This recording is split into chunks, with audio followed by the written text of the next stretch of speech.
여성의 갱년기 증상을 완화해준다는 백소가 들어간 제품이 대부분 이어부피소로 만든 것이라고 밝혀지면서 논란이 계속되고 있습니다.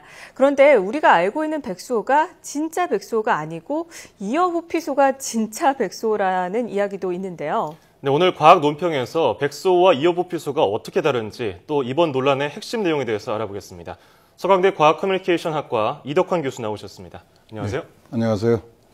네, 일단 요즘에 시끄럽습니다. 이게 꽤 시간이 지난 것 같은데 아직도 이게 논란거리가 제대로 의문이 안 풀리고 있습니다. 정말 도시가 꺼지지 않고 있죠. 이 백소, 이 약효, 안전성 어떻게 볼 수 있을까요?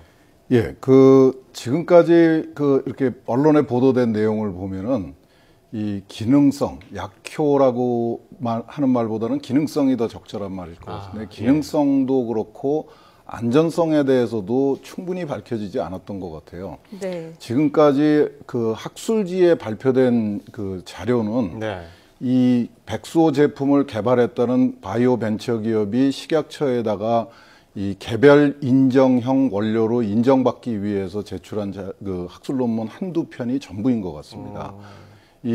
어떤 식품이나 약품의 기능성, 약효를 확인하기 위해서 한두 편의 논문 가지고 할 수 있는 일은 아니거든요. 더군다나 이 논문들이 전부 다 이 바이오 벤처 기업하고 관련이 있는 논문들로 알려져 있습니다. 그리고 독성에 대한, 부작용에 대한 이야기도 여러 가지가 나오고 있는데 참 안타깝습니다. 지금 언론에 보도되는 내용에 대해서는 독성을 주로 얘기를 합니다. 그 독성이라는 게 이제 동물 실험에서 종양이 생겼다거나 발진이 생겼다거나 이런 것들을 얘기를 하는데, 사실 이런 백소 제품 같은 건강 기능성 식품을 먹고 소비자들이 걱정하는 거는 그런 독성보다는 부작용이거든요. 소화가 잘 안 된다든지 피부가 거칠어진다든지 이런 건데, 이런 것들은 이 동물 실험을 하는 독성학자가 밝혀낼 수 있는 사안이 아닙니다. 그러니까 의사들이 직접 참여해서 임상 실험을 해야 되는 건데 그런 거를 안 하고 지금 엉뚱한 전문가들이 나타나서 이 문제를 풀고 있고요. 제가 최근에 좀 보고 정말 기가 막혔던 거는 이 바이오 벤처 기업이 식약처에다가 신청을 하면서 유효 성분, 그러니까 이 기능성이 나타나는 이유가 되는 성분을 신남산이라고 주장을 했다고 그래요. 신남산은 없습니다. 우리가 턴넬이나 챈널이라고 부르지 않고 터널, 채널 그렇게 부르듯이 이게 시남산입니다. 시나믹 엑시드라는 건데 우리말로 계피산입니다. 시나몬이라고 하는 계피 향기가 나는 물질에 많이 들어있는 거거든요. 만약 이 시남산이 진짜 유효 성분이라면 굳이 백소를 찾아 먹을 이유가 없죠. 계피가루를 많이 드시면 되는 것 같아요. 참 혼란스러운 상황입니다. 네.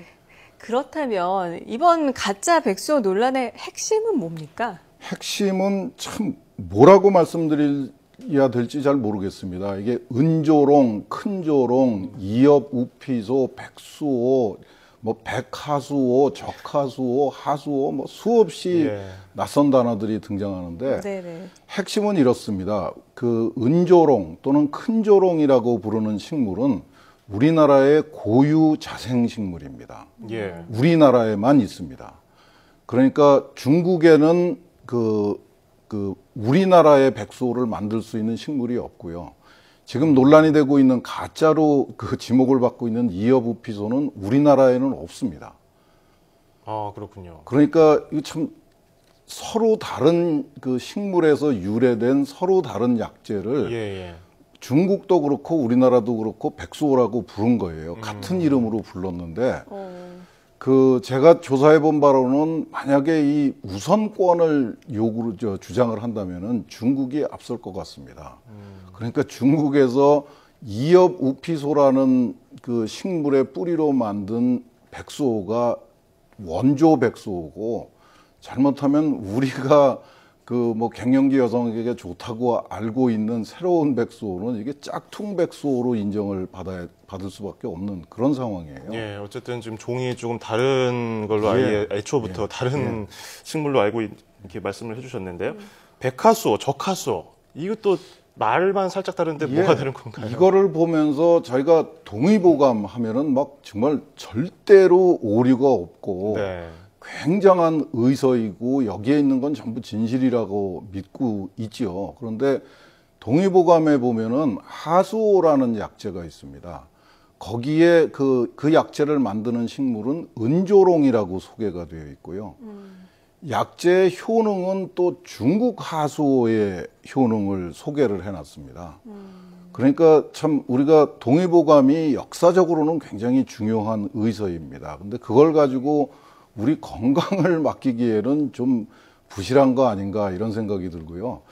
이 처음에는 그러니까 400여 년 전에는 이 백수호, 하수호, 백하수호 이런 것들이 막 혼란스럽게 돌아다녔던 것 같아요. 그리고 그거를 정리하는 과정에서 19세기 말에 이재마라는 분이 백하수호, 적하수호라는 새로운 이름을 제안을 해서 그 논란을 좀 그 정리를 하려고 그랬던 것 같은데 네.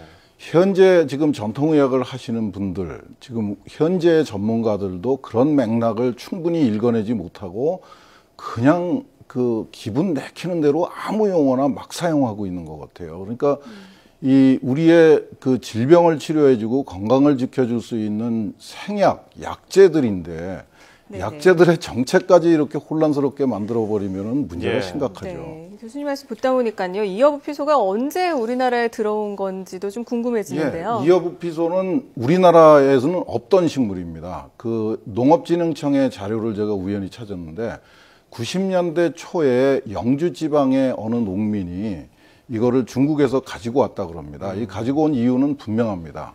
우리가 현재 진짜 백수호라고 알고 있는 은조롱이라는 식물은 재배하기가 굉장히 어렵습니다. 높이가 한 2m 정도 되는 지주를 세워야 되고 2년 내지 3년을 키워야지 약재로 쓸 수가 있습니다.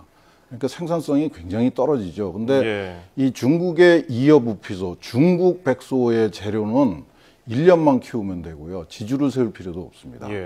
그래서 그 농진청의 자료에 보면은 2006년에 이미 그러니까 들여온 지 한 10여 년 만에 이미 농민들의 90%가 이어부피소를 은조롱의 대체 작물로 알고 재배를 해왔다고 그래요. 그렇다면 엄연히 말하면은 농민들이 가짜 백수호를 재배했다 이렇게 말할 수 있을까요? 그런 셈이죠. 그 정말 순진한 농민들이 그 잘못 재배를 한 거죠. 근데 더 심각한 거는 이 이어부피소를 중국에서도 약재로 사용하는 모양입니다. 식약처장도 그렇게 밝혔는데 그 이어부피소를 우리 식약처에서는 약재로 승인을 안 해줬습니다. 그렇죠. 그래서 그 생약 규격집이라는 데에 들어가 있지를 않습니다. 그러니까 우리 농민들이 이거를 재배를 해도 활용할 수 있는 방법이 없었습니다. 그러니까 이 중국에서 약재로 쓰는 걸 우리나라에서 재배를 했는데 식약처에서 그거를 그 승인을 안 해준 것도 이상하고 식약처에서 승인을 안 해줬으면은 농진청이라도 나서서 농민들한테 이건 재배해도 쓸모가 없다고 얘기를 해줬어야 되는데 지금 20여 년 가까이 이렇게 엄청난 양이 재배가 된 거예요. 그러니까 이거 참 총체적인 부실이 만들어낸 정말 10여 년이면 정말 긴 시간인데요. 이 백소의 약효와 독성에 대한 논란에 치우쳐서 선량한 농민들이 피해를 입은 사실, 이것은 좀 잊혀진 모습이 아닌가 싶습니다. 빠른 시일 내에 많은 사람들에게 혼란을 안겨준 백소 논란이 올바른 방향으로 정리됐으면 좋겠습니다. 자, 지금까지 서강대 과학커뮤니케이션학과 이덕환 교수와 함께했습니다. 고맙습니다. 네.